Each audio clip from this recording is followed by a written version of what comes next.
How's it going, John? Hey, Eric. It's going good. How are you doing tonight? I'm doing well, doing well. I am looking forward to our something fun conversation. You made me preview. I did. Well, I thought that it would be better if I didn't catch you by total surprise and you were like, what? What is this? That looks super cool. A little Adam Savage preview video. There you go. How was your weekend? You know, it did not feel like a 3-day weekend. Although evidently it was a 3-day weekend. It was? But but I was good. You actually texted me Saturday and you said don't forget bees. Don't get into the bees or don't get into the splits. Right. And so because you were worried that you would be too tempted to do it. So. I had totally done, like I literally, when I woke up that Saturday morning, I pulled up a bee calendar and I did the math and I was like, yeah, I can't have to wait one more weekend. So that's okay. We're recording this Thursday, the 29th. So in 2 more days, I will go in and check. Okay. But I was good. And that's good. But the other ones are doing great. They're doing great. I even have 2 It was warm these last couple days. 2 supers on already. Yeah. Yeah. Yeah. Oh, we hit 80 or something like that someday this week. Yeah. It was a work day though, so I spent most of the time in the basement. So same. See, my problem is I work in the basement and it gets warm upstairs, and so my wife wants to turn on the AC, and I come up and have to put on a jacket. And I'm like, turn the AC down. She's like, it's 78 degrees in here. I have a sweatshirt on. It's like 68 in the basement. I literally have a sweatshirt on right this moment. And yes, I totally always have a sweatshirt on, even though, yes, it's 80 degrees outside. But I tell you what, it's not 80 degrees down here. And I've closed all the vents down here in the basement. Same. I don't have a fan or anything like that to try and push the air back upstairs or something. But yeah, anyway, no, it's okay. First world problems, but yes, but it was yes. Yeah, had a good weekend. A little mostly work around the farm and just trying to kind of keep stuff tidy. This is the time of year that grass is just going nuts, and so we threw a little bit more fertilizer on the. I don't know. I forgot I had like 3 50-pound bags of fertilizer. And the best about the flail mower. I didn't know, you have to use that with a spreader. And in fact, I had to get that done because the spreader's still on the back of the tractor. And I need to take that off and put the flail mower on because I need to mow with the flail. Anyway, it's okay. Like I said, first world problems. I just like saying flail mower. Flail. It makes you think medieval. Yeah. Although I did, this would totally be a medieval torture device if you didn't know what it was. I did buy myself a gardening fun thing this weekend, and it literally arrived today. Gardening fun thing. Okay. Yeah. It's called a broadfork. Would be confused with so that sounds like a medieval and device. It's got like these 4 14-inch tines, like spikes, and they are spikes, like dangerous weapons, not sharpened like blade, but sharp like point. And with 2 tall handles, like 5-foot handles on it. So you kind of and a bar across with the 4 spikes down. So the whole point is that you put it like a shovel, but it's not a shovel because they're just tines. You step on it and get it down deep, 8, 10, 12 inches down in the ground. And then you step off it, grab the 2 handles, and it gives you lots of leverage to kind of break up the soil. But you don't alter the layers of the soil. Because the different layers. So it's not a rototiller. It's not a handheld rototiller. No, this is for hypothetic. This is somewhere between a what do they call it when they just poke holes in your lawn? Aeration. Leave the little area. It's somewhere between aeration and a rototiller. Yeah. Okay. Yeah. All right. So anyway, so that came today. I learned something today. I will.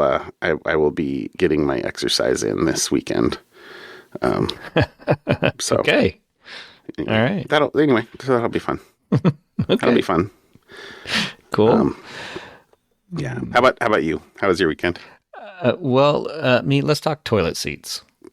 Okay. Because not a common conversation topic. So, you remember, was it 2020, the beginning of COVID, also known as the Great Toilet Paper Shortage Oh, yes. in the U.S.? Yes. We had a number of friends who started saying, hey, you should just use a bidet. Get a bidet. You don't need toilet paper if you have a bidet.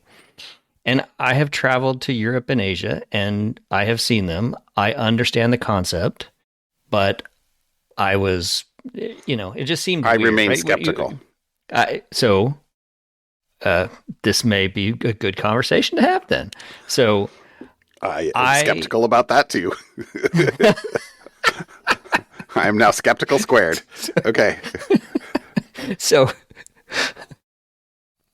the toilet seat in our bathroom had cracked. And you know what you never want to sit down on? Oh, yes. Cracked toilet seat. Oh. And I'm looking on, Amazon and figuring I could go to Home Depot or Lowe's or something and find, a toilet seat. And I stumble across ads trying to convince me that a bidet would be worthwhile. And I'm like, maybe I should try one. Because 15, 16 years ago, when we remodeled our upstairs bathroom, I had asked them, because I think the remodel said, do you want a plug? Because normally there is not a plug anywhere near your toilet. That is true. But do you want a plug? And I said, yeah, maybe someday I might. Optionality is rarely a thing to decline. For an extra $50, sure, put a plug there. So they did, and I purchased a bidet toilet seat thing. Okay. And me being me, I didn't go with the cheap option. I didn't go with the luxury, line. But I got somewhere mid-tier that has a little remote. And I have been using it. So I installed that on. That was a weekend project. I think it was Sunday. I got that installed. And so my first 4 days of using it, my wife, very skeptical, has no interest in using it. I will tell you, I am sold. It'll just be TMI to start explaining anything further, but I am sold. Okay. And the one I got actually has a dryer. I mean, it is all in, man. You're just skating next to the line, but okay. I am, and I am now a bidet convert.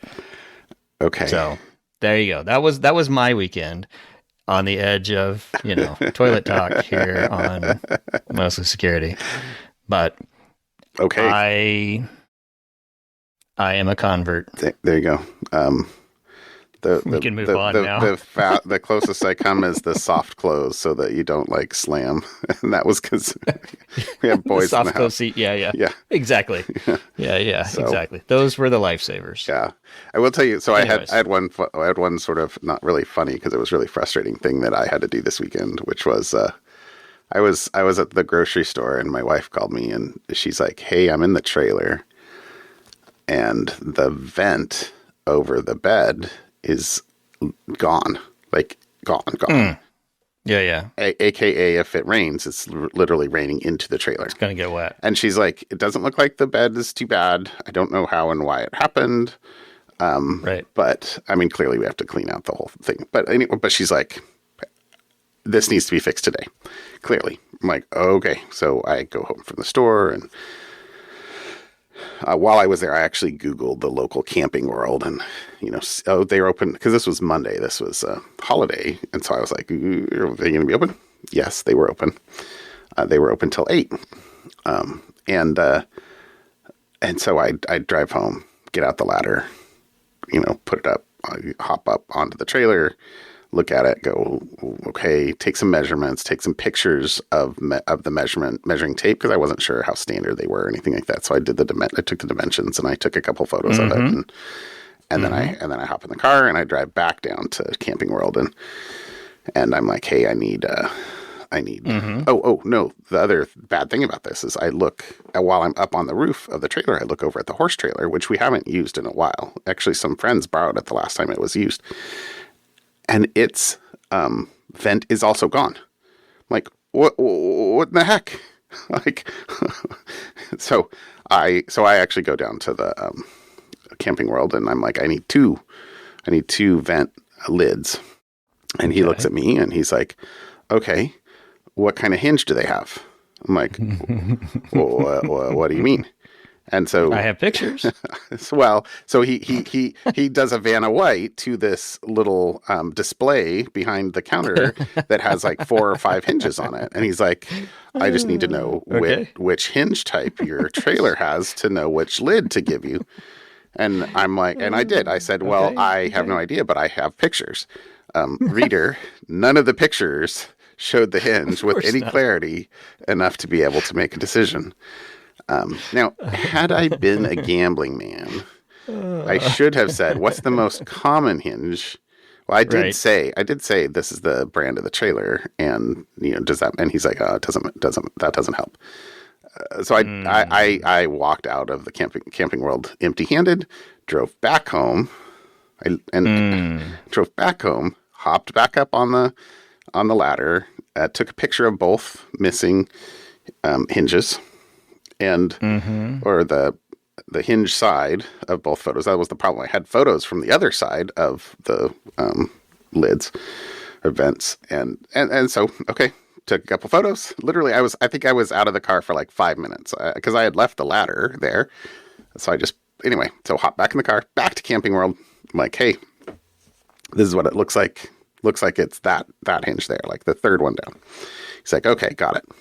And then he goes to the shelf and pulls down 2 lids and hands them to me, and I pay they were like $25 a piece or something like that, whatever. And I walk out, go home, hop back up on the trailer, take it apart.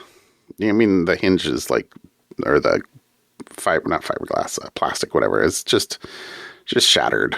And take it apart. I cannot get the hinge on. So I'm carefully looking at this, and I'm just like, this hinge that he gave me is not the same as the hinge that I just took off. Right. So I hop up and get on the other trailer, and same thing. So I hop down, hop back in the car. Oh, this time since I had took the old hinge off, I actually had the hinge with me instead of just a photo. I'm back to Camping World for the 3rd time on Monday, and it's a 25 minute drive. Okay. Like it's not like I live in town. I live out in the country. So back into Camping World, walk in, I have the hinge in hand with the receipt and the other 2 things, and he's like, you again? I'm like, yes, me again. So I'm like, I thought this was what we had done. This ironically, the hinge that I had in my hand was the hinge that I had pointed to at the on the shelf. Anyway, so there was a little bit of culpability there, but that's okay. That's okay. So anyway, found the right one, return, saved me $2, like whatever. Anyway, it was a saga. That was my Monday afternoon saga, and I was glad they were open till 8 because I think I started that back and forth at like 3 or 4, and I'm in and back and in and back and in and back, and I think I came into the house right around 8 to eat dinner, with successfully having replaced 2 vents. But that was my Monday afternoon, complete and utter waste of time. That's why you don't feel like you had a 3-day weekend. That's true. I think I found the answer. The problem was that earlier that Monday, I had worked most of the morning, like physical labor work, and so I had literally said to my wife, or texted to my wife, I'm like, I'm done. I'm going to go to the store, and then I'm going to sit on my butt for the next few hours. Nope. I threatened fate, and fate said, you sat on your butt. Just in a vehicle. I guess there was more sitting done during those hours than there was anything else, because it didn't take that long to replace them. Anyway, that's my story. But all right. Anyway, we should actually talk security. Otherwise, this will be mostly vent talk. how about your topic? What'd you bring tonight? This is kind of a follow-up topic, sort of, but not really. So the bridge topic, the segue is the follow-up. So you remember we talked to a couple weeks ago about Anthropic Yeah. did a report on malicious uses of Claude. Yep. Well, a security researcher, Thomas Rokia, you might recognize the name. Oh, I do. Old colleague of ours. It now works at McAfee, and he wrote a where does he post work? on LinkedIn. Microsoft, sorry. Works at Microsoft. Yep. Now. Anyways, so he wrote an article where he says his great work, but here's what I wish it had in it. And he compliments. He says, "I'm not trying to take away from what they gave you, but what really would help threat researchers and threat hunters is critical details that would have been relevant. For example," so he gives a list, but not exhaustive. "There were no indicators of compromise of any sort in the Claude report, in the Anthropic report. There was no specifics like IP addresses, API keys, account details. There was a lack of context about credentials accessed or industries targeted by the recruitment scams. There was no social media accounts mentioned or identified for the influence operations. Screenshots and some content, though. No examples of code, C2 infrastructure, or technical details for the malware development case." And then his last point here, which is going to be my segue to my topic, is something he says, something I consider very important: the prompts used by threat actors. Mm. And so if you think about the industry he's coming from, threat hunting, that side, all that stuff is important if you want to go find that kind of stuff in the wild. And so he has developed, and he's got a cool little video. It's called novahunting.ai, and it is a prompt pattern matching toolkit that you can use to detect injection, exfiltration, evasion, and TTPs. So similar to Yara, and he even points out it's kind of, similar to how Yara works. This now is a way to define a rule for folks who are taking prompts as input to pass on to their LLMs to do security. You do this in checks. Like a responsible AI. You'd use this in a prompt filter, right? Of some sort. So you can detect and hunt prompts based on keywords, semantic similarity, and LLM-based values. So you could do it. I think I haven't dug too deeply into it. He's got GitHub links and everything. How both on the in and the out of the results, I think. So, anyways, I thought it was pretty cool. That's cool. It's documented. It's all the code is up on GitHub to start playing around with it, and I just thought it was a nice little follow-up. And That's then cool. It's nice to see some other folks thinking about stuff we've been talking about, prompt injection, and how do you detect that and protect against it. So, very cool. There you go. That's my short and sweet topic for today. Nice job, Thomas. Okay. Mm-hmm. Cool. Yep. Well, so I actually brought two. The first one, I actually honestly thought this was follow-up, but I couldn't find that we had actually talked about it. So I must have just read about it and we didn't have a topic because there was a school software breach last fall of the company is PowerSchool.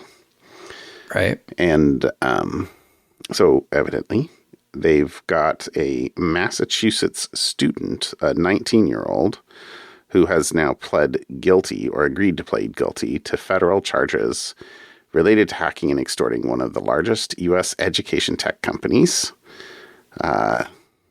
So this person was accused of using stolen credentials to access the network of the thing says an unnamed software company, but farther down it says while the company was not named, federal prosecutors described specific details that matched the data breach at education software maker PowerSchool, which revealed in January that it had been hacked as far back as August and September of 24. Mm-hmm. So they stole the personal information of more than 60 million students and 10 million teachers, including personal information, names, addresses, phone numbers, social security numbers, medical information, and school grades. In some cases, the hackers stole decades of historical student data. So it said the breach affected schools across the United States and Canada, which use the PowerSchool software to manage student grades and attendance and other personal and health information. So prosecutors say that this person worked with an unnamed co-conspirator living in Illinois to extort the education software maker for about $2.85 million in cryptocurrency, which they had paid. PowerSchool had confirmed to TechCrunch in January that it had paid hackers to delete the stolen data, but didn't say how much they paid. But earlier this month, well, I mean, you can take a guess. Did they delete the data? Of course not. It says earlier this month, several school districts said that they had since been facing extortion attempts from someone saying the stolen student data had not been destroyed. And so PowerSchool said the extortion attempts were not related to a new incident, as the samples of data matched the data previously stolen in December. So I thought that we had talked about that. Clearly we didn't. It totally sounds familiar to me too. I'm trolling through our RSS feed as well. Right. None of the obvious search terms are coming up. I looked as well. So if you find it, then we can blame me, but at least you didn't go, what do you mean search for a school? It was right there in January. Anyway, that was the first topic. So good to see that something might be happening there. My second topic is more scam related, kind of, in this. So this is a Krebs just posted today that the U.S. government imposed economic sanctions on a company called Funnull Technology, based in the Philippines. Clever. That it provides computer infrastructure for hundreds of thousands of websites involved in virtual currency investment scams known as pig butchering. The quote is, Americans lose billions of dollars annually to these cyber scams, with revenues generated from these crimes rising to record levels in 2024. Funnull has directly facilitated several of these schemes, resulting in over $200 million in U.S. victim-reported losses. So, happy to see stuff actually happening. Although this also is not the first that we've heard of them. I don't think we talked about them. I didn't remember talking about. I feel like I would remember the name Funnull. Yeah. But I also remember. Yeah, they're not in our RSS feed, at least. But the Krebs published a story in January based on research from a different security firm called Silent Push, who had provided evidence that it says a vast number of domains hosted via Funnull were promoting gambling sites that bore the logo of the Sun City Group, a Chinese entity named in a 2024 UN report for laundering millions of dollars for the North Korean state-sponsored hacking group Lazarus. But the tricky thing here is that, and this is kind of the Funnull, it says, let's see, there's some pretty complicated sentence here. Funnull was a criminal content delivery network that carried a great deal of traffic tied to scam websites, funneling the traffic through a dizzying chain of auto-generated domain names and US-based cloud providers before redirecting to malicious or phishing websites. FBI. Wait. Sorry. I have to point out that Krebs is inventing a new word that I approve of. You just went ahead and said redirecting to malicious or phishing websites. The actual text is redirecting to malicious or officious websites. Oh, I approve of this malicious new or vicious. word I Krebs. you know how when you're Sorry. just reading, you don't even Yeah. see that kind of stuff. That's fantastic. Is that a real thing? Word. Quick. No, it's not a real word. Quick. At least the AI says it's a misspelling. But anyway, sorry, I interrupted you. You had a second sentence there to finish fantastic. that up. No, I like that. I love malicious this. or vicious. That start might have to using be the podcast title. So FBI's released a technical write-up of the infrastructure used, and when the details came out in January, so this was 4 months ago, it said Funnull was still using many of the same Amazon and Microsoft Cloud Internet addresses identified as malicious in its October report. Both Amazon and Microsoft pledged to rid their networks of Funnull's presence following that story, but according to Silent Push's Zach Edwards, only one of those companies has followed through. Flip a coin? Oh, he tells you. He says straight out. Edwards said Silent Push no longer sees Microsoft Internet addresses showing up in Funnull's infrastructure, while Amazon continues to struggle with removing Funnull servers, including one that appears to have first materialized in 2023. So there's a quote by Amazon, I didn't pull it out, that was like, we your security is important to us. If you suspect abuse of infrastructure, you can file a thing to the trust and safety team here. So, but okay, it's not about what you say, it's about what you do. But anyway, that was my other topic. So very cool. Good to see some, I think it's only getting worse and more prevalent. And this is absolutely it requires a multi-pronged approach to try and combat scams, education, technical solutions, but also legal and enforcement actions. Yeah. Absolutely. So we're going to spend most of the rest of our lives living in a scammer's paradise. I should bust into song. You are not wrong. You are not wrong. And so, hey, on that note, how about something fun? All right. So I have a space one. So China's space agency, or was this yesterday? Says it launched a spacecraft that promises to return samples from a pair of asteroids near Mars. Ooh. So the Tianwen-2 probe launched early Thursday, so I guess it was yesterday or today, technically, from southern China. And the probe will collect samples from an asteroid with random numbers. Well-defined numbers that someone else makes sense out of.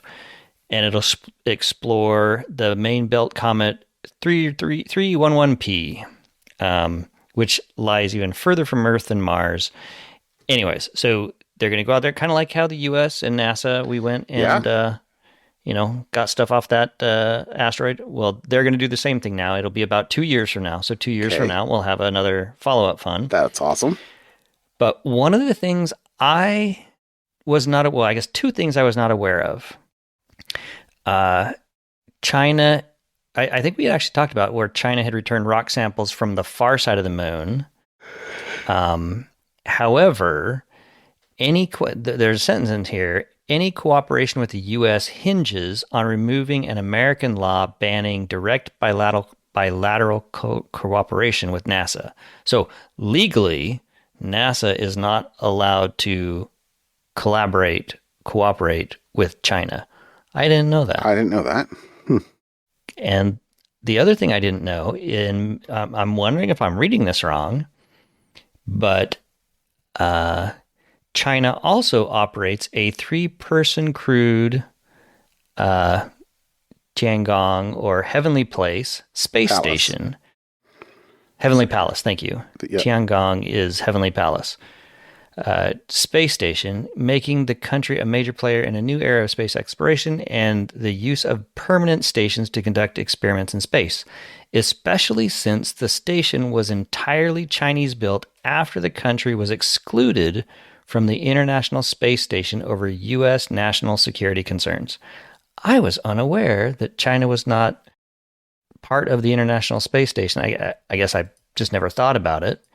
And that they said, all right, fine, we'll go build our own. Today I learned. I didn't know that. Anyways, cool. Good on you, China. All right, that's my something fun. I was 2 years from now, we'll find out what kind of rocks are floating around outside Mars. Okay. I'm looking forward to it. And that's the exciting. AI will translate the paper from Chinese so we can read it. That's true. True. Okay, you ready for my something fun? Yes. Okay. So I watched the video. I made you watch the video. My something fun is a Kickstarter it's called the Eufy Make E1. And it's at least on the Kickstarter, it calls it the first personal 3D texture UV printer. And so, I mean, this is not a cheap Kickstarter. It starts at like $1,700. And if you want the one that has the rotary printer, it's an extra $300. But meaning, so you can print on a round surface. You can print on round cylinder surfaces on a cylinder, on mugs and right, water bottles and stuff like that. But yeah, this looks so cool. So, I hadn't heard anything about UV printing. Evidently, this is not an uncommon thing, but UV printers are things that professional print shops will have that cost tens or hundreds of thousands of dollars and are finicky and tricky and so I have now watched a couple of YouTube videos about this. There's an Adam Savage tested video that's what I sent to you. Easy to find because I'll put the Kickstarter link in here. But yeah, because you told me earlier today, help me not spend my money with my something fun tonight. and my response, well, as long as your something fun is a farm implement, I can probably help you out. This is not a farm implement. Now you're going to spend my money too. This is not a farm. Well, if you want to buy this and just let me print on it, that's okay. That's a good way. That's a good way to save me money.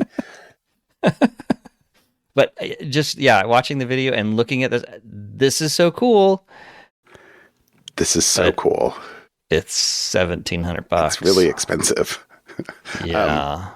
But it'll print on any flat surface, and it's kind of like an inkjet printer in that it lays down the ink and then it does a UV pass to immediately cure the ink, and then does another. And so since it does that, it's kind of like, I don't know. I don't think they don't say in this 2.5D or anything like that, but you can kind of build up texture. So if you're printing a picture, you can make it like with brush strokes, or have a Van Gogh painting, like the Van Gogh painting that was in the the Savage video, Adam Savage video. Or fantastic. And it says that the software supposedly, and both videos I watched said that the software did not do this perfectly, but you can take an image and then automatically map it. The Adam Savage video, it wasn't Adam Savage actually doing the printing. It was one of the people in his company who then experimented with it for a couple weeks and then took all the stuff he had done and had like a 10-minute conversation with Adam Savage at where Adam Savage was just like ebullient about like, oh my gosh, we could do this, we could do that, like all this stuff you could do. And because like one of the things the guy had done was done some 3D models, and then instead of printing decals that you put on stickers, like print directly on the 3D model. And so you can do that so long as it's flat. That's the only problem is he said you had to have less than 2 millimeters of height variance in whatever you're printing on. So evidently that's where the focus of the UV is or something along those lines. But, so it has to be pretty flat. That's pretty flat. 2 millimeters is not very big. But it was pretty cool. It was pretty cool. Like, that is super cool. Like, I mean, it's not like I have a maker space or anything like that, but I wonder if like one of the libraries will get something like this. I mean, in a couple of years, I'm sure they will. Yeah. But I have zero need for this, but 100% want. You have more need than I do. I have less need than but I totally was like, ooh, this is so cool. I watch, of course, I was like, I watch a lot of maker stuff on YouTube, and so they had a recommendation. I was like, ooh, what's that? And I watched it. I was like, ooh. How much is the print cartridge for that? Supposedly $40 a piece. Oh, but I'm scrolling through it now. Yeah. So, and they said that they do not, like, they're not currently selling the cartridges independently because they want people to make sure that they don't. Evidently, there's 2 sets. I don't know. I was reading the FAQ on the Kickstarter. I mean, hypothetically, I was just doing research. I wasn't like, Yeah. But supposedly there's like 2 sets, and they're currently selling them in sets, but they will be selling them independently. And there's a, like the print, like it's going to be a little finicky because they said don't turn it off because you have to kind of leave it on, and then it'll do like if it's not used in more than 2 days or something like that, it'll do like a deep clean and shut down or deep sleep kind of sequence. And so it's got like this cleaning. I mean, it's not it's not your inkjet printer that will it's for somebody who's going to use it. Yes. And will I use it? Yes, for 3 days. Well, exactly. And 10 days or something like that. But which is why. Anyway, something fun. That's what the whole point of this segment is. This looks super cool. It does look super fun. Super cool. So, very cool. Maybe we should get 4 of us to each pony up $500, and then we can each have it for like 10 days. Anyway, I don't know. There you go. Just rotate. Anyway, looks pretty cool. It looks pretty cool. And it's made by Anchor. Nice. One of my preferred companies. And I mean, a lot of Kickstarters like this, they're like, right. Sure, it'll happen.